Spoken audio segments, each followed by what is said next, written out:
Marie-Angers! Gods, it's good to see you. Would that our meeting were under happier circumstances.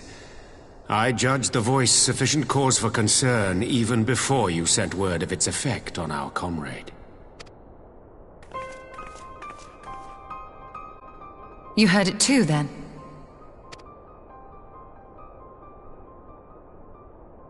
Aye. And all but certainly at the selfsame instant.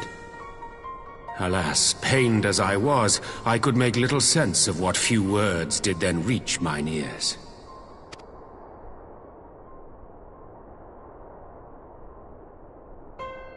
Who do you think is responsible? Could this be the Ascians doing? That I cannot say. Not when so little is known. Ere I indulge in speculation, I would examine Thancred with mine own eyes. To Alamigo, then, without further delay. One other thing. During my visit to the Far East, I observed a strange phenomenon. Thou referrest, I presume, to the localized reduction in etheric density. Well, that spares me the trouble of an explanation. Yes, I noted precisely that at two apparently unconnected locations. I take it the phenomenon is not limited to the Far East. Indeed not. Of late, our agents charged with surveilling the beast tribes have spoken of little else. In every corner of the realm, they tell of places in which the ether hath grown thin. Naturally, my suspicions first turned to primal activity, but the areas thus affected betray no evidence of summoning. I must confess to being quite perplexed. If the same phenomenon is being observed in multiple locations on opposite sides of the world, we may safely discount regional factors. Needless to say, this warrants further investigation. Indeed, I shall make it my task to...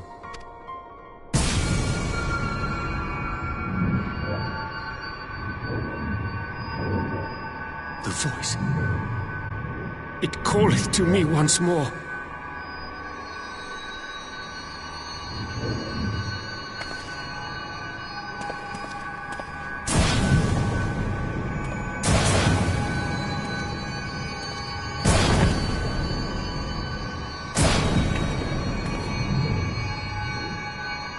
I hear it too.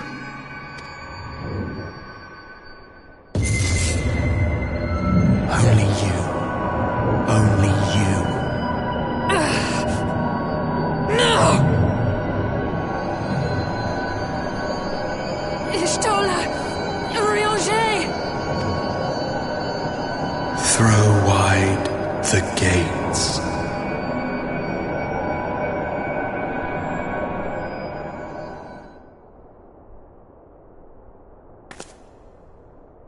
No! No, this can't be happening!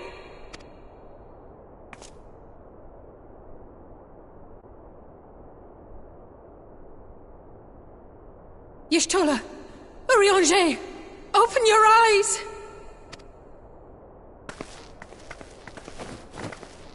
Open your eyes, I beg you! Say something! Anything! Not again. Please, not again.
Here he is, my lady.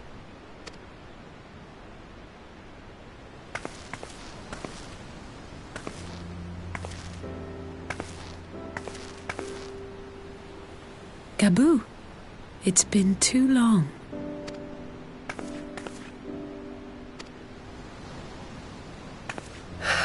I'm afraid there's been no change. If he can see or hear us, he has given no sign.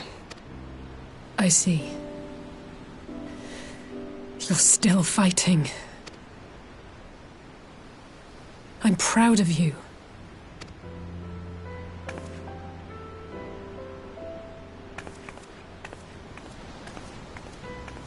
We promised that we would come and visit you together, didn't we? Alphino and I. I'm sorry that we haven't managed that yet. You know, with the three of us like this, does it not remind you of that night? Of the stars beyond count twinkling in the heavens? I was feeling pretty low back then. Powerless. But I knew that my brother was close by if I needed him, and that the others would be waiting for me back at the Rising Stones. Not like now.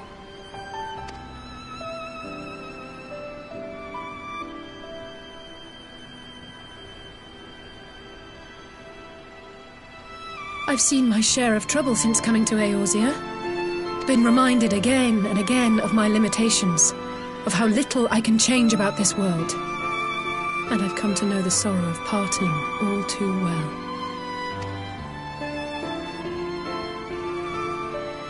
But to have the people I hold dear struck down before my eyes, and be powerless to help them, that I cannot bear.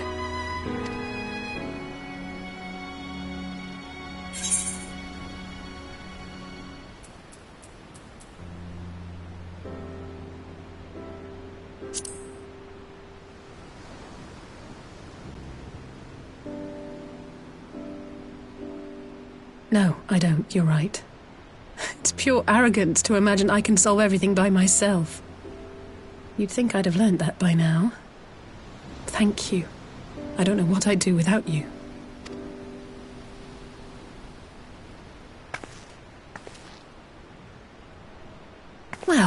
That's more than enough brooding for one day. Come on. We have friends to save.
The Populares no longer present an obstacle.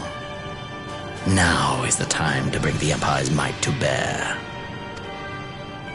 A word from your Radiance is all it takes.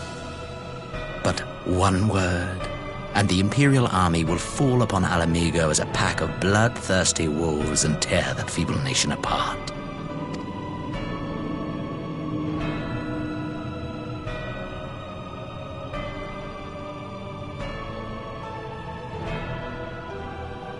Have you no words for me?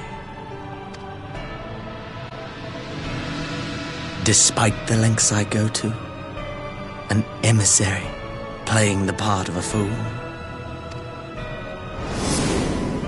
When first I took this face, I swore to use all of my knowledge, all of my power, to further the cause of the Empire. My deeds stand testament to my commitment. And with this adamant flesh at my disposal, I could destroy the Icon Slayer as easily as one might swat a fly.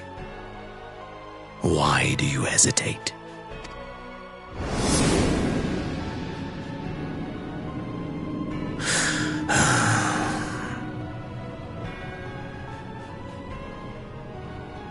Our enemy is resourceful.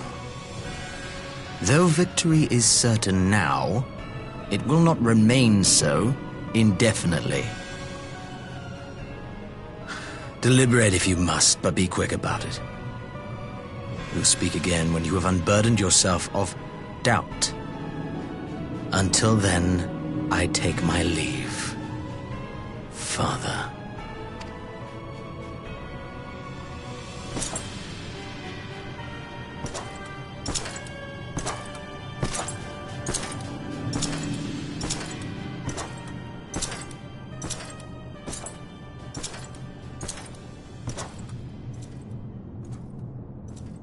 I should be the one to sigh.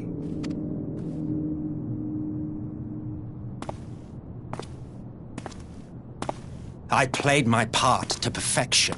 I had earned my rest, and then, thanks to La Habrea's crowning act of idiocy, our favorite emissary sees fit to summon me back.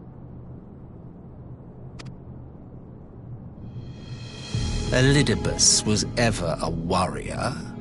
A most tiresome trait, would you not agree?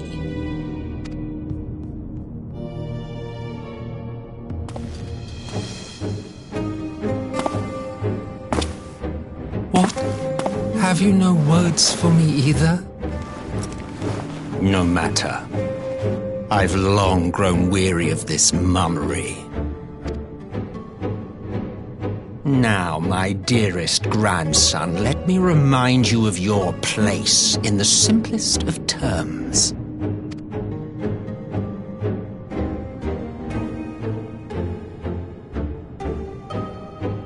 You do not make judgments, you administer them. Swiftly and to the letter. Naught else is your concern. Elidibus may be an insufferable bore, but he is no fool. His choices as emissary seldom err.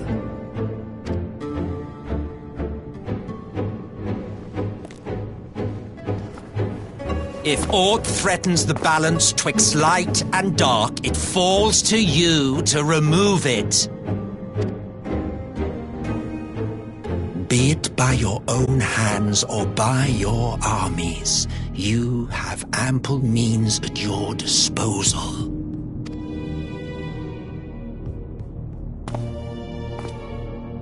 That is why this empire exists, why I built it. Oh dear, have I touched a nerve? You always were an easy one to read. I pity you, I do. As they say, ignorance is bliss. And I know how much happier you would be not knowing the things you know.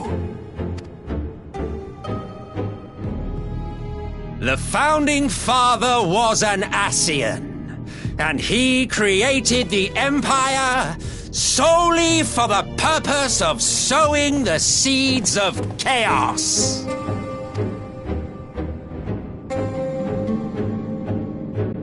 Don't take it personally. I merely do my duty.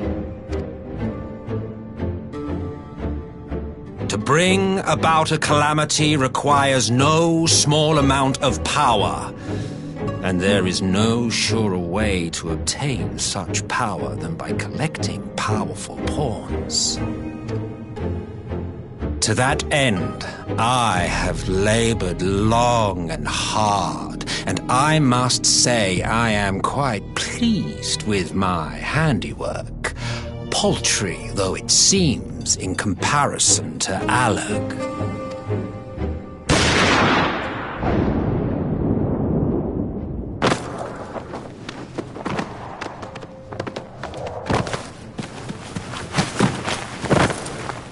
You fiends are overfond of your own voices.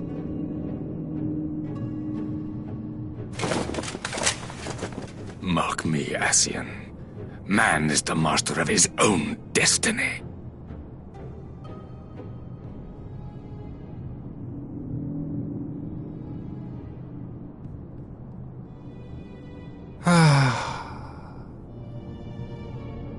Such a waste of time and energy, both yours and mine.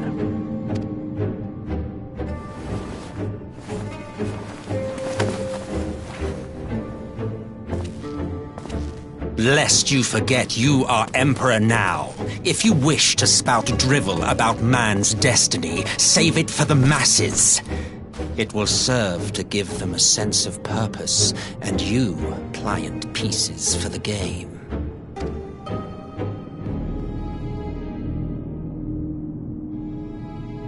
Oh, do stop sulking, boy. You, of all people, should understand. Ours is a struggle to restore both mankind and the world to their rightful state. Viewed thus, our goals are one and the same.